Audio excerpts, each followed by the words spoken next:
Yo guys, assalamualaikum. Kembali lagi di Dosen Magang Channel.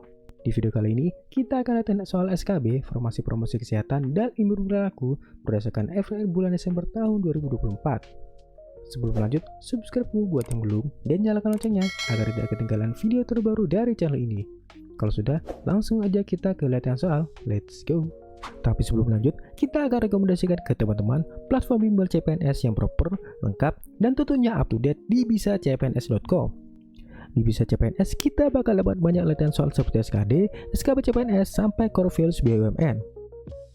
Kemudian dilengkapi dengan fasilitas syarat mandiri sampai tryout akbar yang bakal buat kita semangat buat jadi top global. Mantap!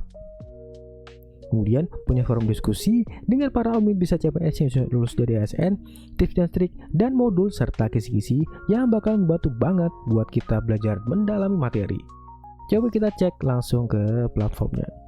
Klik pojokan atas di tombol masuk. Kemudian yang sudah punya akun silakan masuk, dan yang belum silakan daftar dulu. Kemudian kita lihat paket yang tersedia di sebelah kiri. Silakan beli paket sesuai kebutuhan teman-teman. Kita cek di pembelian SKD. Ada beberapa paket yang bisa dibeli teman-teman. Ada SKD Kedinasan, SKD VVIP, dan SKD VVIP batch akhir 2024.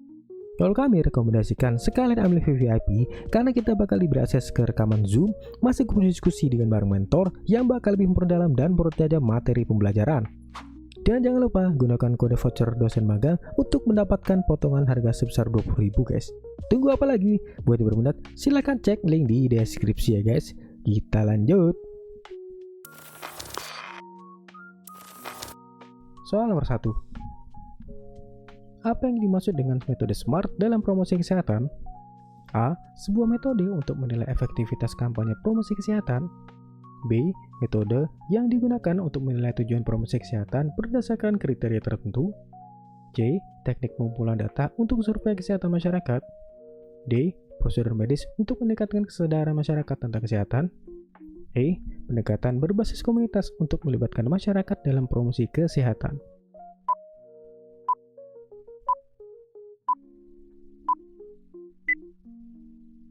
Jawabannya adalah B.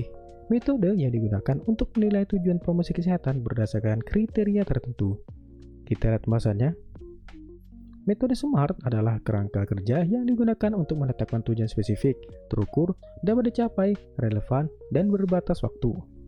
Pendekatan ini memastikan bahwa tujuan kampanye promosi kesehatan jelas dan realistis sehingga dapat dievaluasi dengan efektif. Next.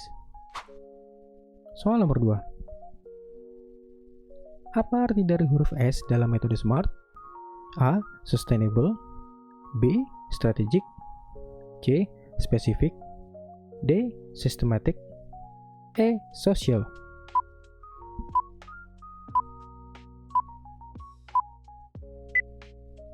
Jawabannya adalah C. Specific. Kita lihat pembahasannya. Huruf F dalam SMART berarti spesifik, yang menunjukkan bahwa tujuan harus jelas dan fokus. Dalam promosi kesehatan, tujuan spesifik membantu tim untuk mengetahui dengan tepat apa yang ingin dicapai, seperti meningkatkan tingkat imunisasi di wilayah X sebesar 20% dalam 1 tahun. Next. Soal nomor 3. Bagaimana kriteria measurable dalam metode SMART diterapkan dalam promosi kesehatan? A. Dengan menentukan target yang bersifat luas agar dapat mencakup lebih banyak orang. B. Dengan menggunakan alat ukur atau indikator yang jelas untuk mengevaluasi pencapaian. C. Dengan fokus pada hasil kualitatif tanpa mempertimbangkan data kuantitatif. D. Dengan menghindari target numerik agar lebih fleksibel. E. Dengan menggunakan survei informal untuk mengukur efektivitas.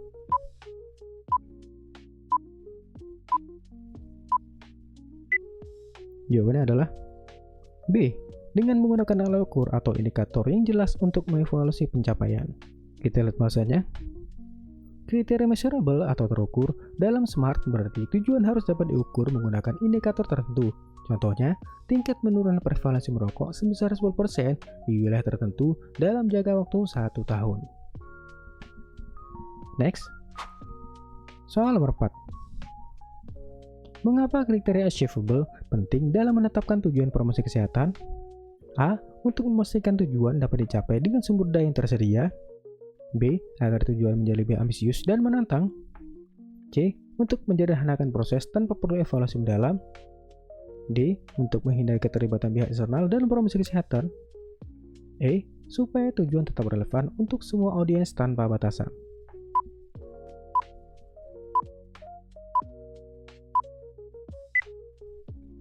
Jawabannya adalah A. Untuk memastikan tujuan dapat dicapai dengan sumber daya yang tersedia. Kita lihat pembahasannya. Kriteria achievable atau dapat dicapai memastikan bahwa tujuan promosi kesehatan realistis berdasarkan sumber daya, tenaga kerja, dan waktu yang tersedia. Misalnya, menentukan tujuan mengurangi angka obesitas sebesar 5% dalam 6 bulan. Mungkin lebih realistis dibandingkan target yang lebih tinggi. Next. Soal nomor 5. Contoh tujuan promosi kesehatan yang memenuhi kriteria SMART adalah A. Meningkatkan kesadaran masyarakat tentang pentingnya cuci tangan. B. Mengurangi angka penyakit menular. C. Meningkatkan jumlah peserta imunisasi campak di wilayah X sebesar 15% dalam waktu 1 tahun. D. Mengedukasi masyarakat tentang bahaya rokok dalam beberapa bulan mendatang. E. Memastikan semua orang menjalani pola hidup sehat.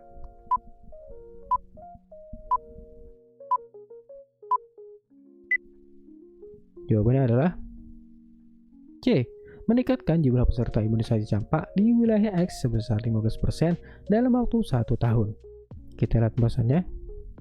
Tujuan ini memenuhi semua kriteria SMART, yaitu spesifik, dengan meningkatkan jumlah peserta imunisasi campak, terukur 15%, dapat dicapai, realistis tergantung sumber daya, relevan, penting untuk kesehatan masyarakat, dan berbatas waktu, yaitu dalam 1 tahun.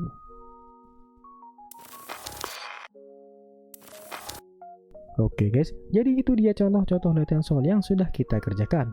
Jika video ini bermanfaat, silakan bagikan video ini ke teman-teman yang lain agar lebih banyak orang yang mendapat manfaat dari video ini. Buat teman-teman yang ingin berbagi FR dan share pengalamannya, bisa langsung email ke dosen magang. Silahkan cek di kolom deskripsi. Kalau ada materi latihan soal yang ingin dibahas, silahkan tulis di kolom komentar ya guys. Kita ketemu lagi di next video.